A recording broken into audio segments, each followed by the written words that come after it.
Hello friends, this is Himanshu Ranjan.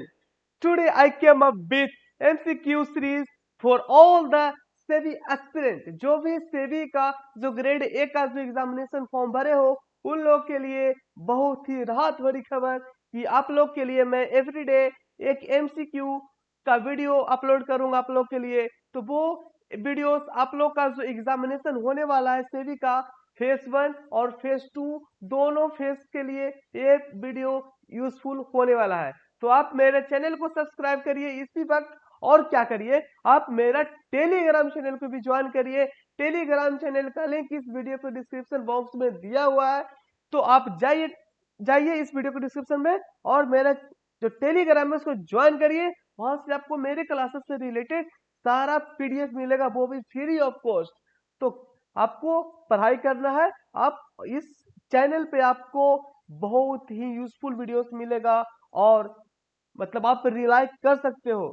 ठीक है, आप रिलाई कर सकते हो, आपको मैं अच्छा पढ़ाऊंगा और आपका एग्जामिनेशन पॉइंट ऑफ व्यू से पढ़ाऊंगा। ठीक है, तो आप मेरा चैनल को सब्सक्राइब करिए और मेरा टेलीग्राम चैनल को ज्वाइन करिए। Link is given in description box of this video and you can also follow me in Instagram. Okay, link is given in description box of this video. Okay, तो आज हम discuss करने वाले हैं सेवी grade A का MCQ, वो भी part 1। From today onwards, I will going to start MCQ series for CV grade A, and today I am going to discuss part 1. Okay, so every day आप लोग को एक वीडियो मिलेगा मेरे channel पे। ओके, चलिए स्टार्ट करते हैं।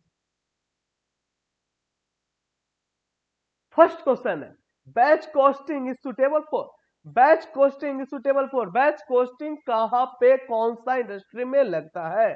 तो बैच कॉस्टिंग जो सुटेबल होता है ना वो होता है फार्मा इंडस्ट्री में। फार्मा इंडस्ट्री दैट मीन्स कि जो मेडिसिन का इंडस्ट्री होता है ना वहां पे बैच कॉस्टिंग यूज किया जाता है। फार्मा इंडस्ट्री दैट मीन्स कि जो टैबलेट बनता है ना, तो टैबलेट, तो आप जब भी आप परचेस करते होगे, जब भी आप मेडिसिन के शॉप पे जाते होगे, तो आप देखते होगे कि जब भी आप मेडिसिन परचेस करते होगे तो वो मेडिसिन का एक, जैसे उसको हिंदी में पत्ता बोलते हैं, एक पत्ता में 10-20 गोली, मतलब 10-20 टैबलेट्स होते हैं। ओके, 10-20 टैबलेट्स होते हैं।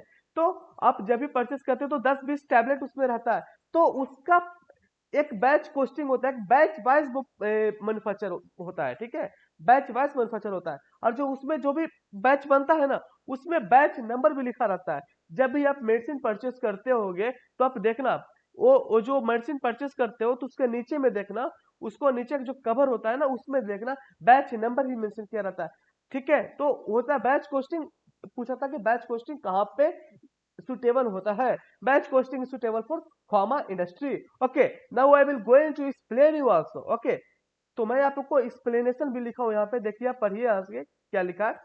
Batch costing is the aggregate cost related to a cost unit which consists of a group of similar article which maintain its identity uh, throughout one more stages of production. Example, pharma industry।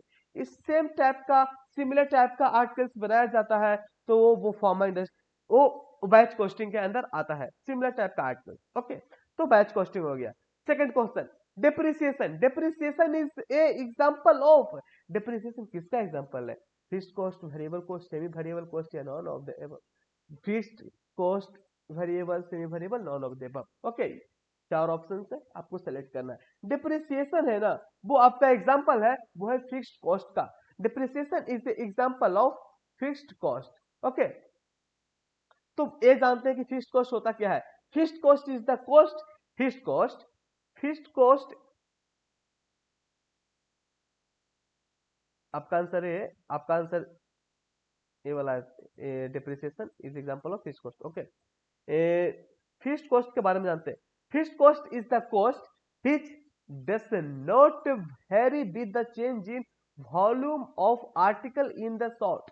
अगर आप, आपका जो production है वो production आप जैसे कि पहले आप 5 यूनिट प्रोड्यूस करते थे, बाद में आप 7 यूनिट 10 यूनिट प्रोड्यूस कर रहे हो, तो प्रोडक्शन में अगर वॉल्यूम में अगर चेंजेस हो रहा है तो फिक्स्ड कॉस्ट पे कोई चेंजेस नहीं होता है।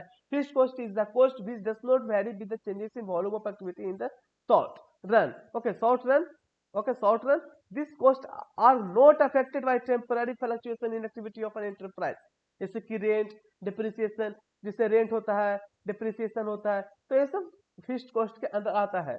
ओके, फिक्स्ड कॉस्ट के अंदर आता है। जैसे देखो फिक्स्ड कॉस्ट, जैसे कि आप कोई भी चीज परचेस करते हो, कोई भी मशीनरी, ओके, तो वो फिक्स्ड कॉस्ट के अंदर आता है। ओके, क्योंकि एक अमाउंट उसमें लग गया, वो वेरी नहीं करेगा, उसके बाद वो मशीन से आप कितना भी प्रोडक्शन करिए, वो फिक्स्ड कॉस्ट हमेशा सेम रहेगा। ओके, तो depreciation is example of fixed cost. Now I moving to question number 3। Question number 3 बोलता है dash cost are historical cost which are incurred in the past. Okay, dash cost are historical cost which are incurred in the past, तो वो होता है sunk cost. Sunk cost are historical cost which are incurred in the past. Okay, तो यहाँ पे देखिए explanation लिखा हूं आप लोग के लिए। Sunk cost is a cost that are already been incurred and cannot be recovered। sunk cost already आप एक बार जो खर्च कर दिए वो आप रिकवर नहीं कर सकते हो। Okay, sunk cost is a cost that has already been incurred and cannot be recovered। Okay,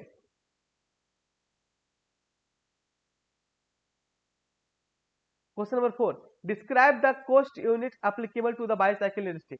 कोई अगर इंडस्ट्री है वो बाईसाइकिल बनाता है, मतलब साइकिल बनाता है, ओके, तो उस पे कौन सा कॉस्ट यूनिट लगने वाला है, तो उस पे लगेगा पर बाईसाइकिल, पर बाईसाइकिल लगेगा। ओके, तो उस पर जो आपका जो कॉस्ट यूनिट लगेगा वो लगेगा पर बाईसाइकिल।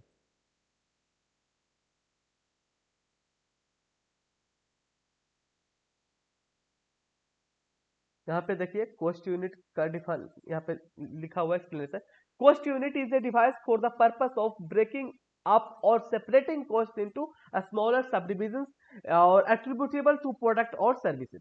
ओके, छोटा छोटा भागों में उसका जो ब्रेकिंग करता है, सेपरेट कॉस्ट करता है, छोटा छोटा डिवीजन में उसको कॉस्ट पर यूनिट करके निकालता है। ओके, तो पूछा था कि बाईसाइकिल इंडस्ट्री, साइकिल इंडस्ट्री में कैसे उसको कॉस्ट यूनिट को अप्लीकेबल करेगा। Describe the cost unit applicable to the bicycle industry, तो होगा पर बाईसाइकिल।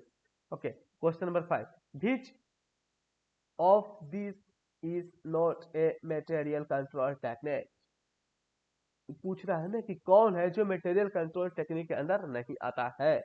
ओके, तो मटेरियल कंट्रोल टेक्निक के अंदर नहीं आता है, वो है maintaining store laser. Store laser maintain जो करता है वो नहीं आता है मटेरियल कंट्रोल टेक्निक के अंदर। ओके, जैसे देखिए कुछ यहाँ पे टेक्निक लिखा हुआ है, टेक्निक ऑफ मटेरियल कंट्रोल। जैसे देखिए एबीसी एनालिसिस से होता है material control. EOQ, economic order quantity, 2AO by C. अगर आप इसका फॉर्मूला आपको मैं बता रहा हूँ, इकोनॉमिक ऑर्डर क्वांटिटी का फॉर्मूला होता है 2AO बाई सी का अंडर रूट। ओके, एक होता है perpetual inventory system. Okay, perpetual मतलब कि हमेशा चलता रहेगा इन्वेंटरी का कंट्रोल करने के लिए, हमेशा करते रहेंगे। Review of slow and non moving items. Slow moving मतलब क्या होता है ना कि कोई भी कंपनी ले लीजिए, वहां पे कोई मटेरियल आ गया तो वो बहुत ही धीरे धीरे उसका कंजम्पशन हो रहा है। ओके, नॉन मूविंग मतलब मटेरियल परचेस कर लिया कंपनी, बट उसको कभी यूज ही नहीं कर रहा है, तो वो नॉन मूविंग आइटम के अंदर आता है। Use of control ratio, setting of various levels, use of material busting, so all these things are techniques of material control। Okay friends, तो क्वेश्चन पूछा था कि which of this is not a material control technique, तो वो है maintaining store ledger. Okay, now I moving to question number 6।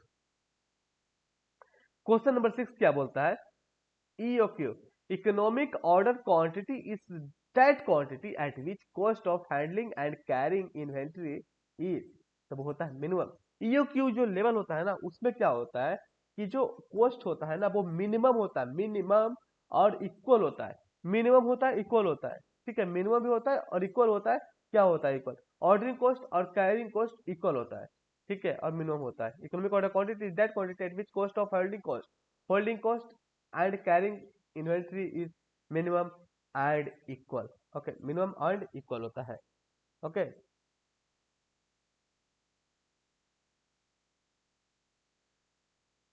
Question number 7 में क्या बोलता है, calculate EOQ from the flowing detail. जैसा कि मैं बता दूं, इसका जो फॉर्मूला होता है वो होता है 2AO/C। 2AO/C होता है इसका फॉर्मूला। तो 2, आपको मैं बता दूं, आप कैलकुलेट कर लीजिएगा कैलकुलेटर में या अपना कॉपी में। 2AA 2AO 2AO मतलब, ए मतलब हो गया आपका 24,000, यहाँ पे यूनिट दिया हुआ है, ठीक है।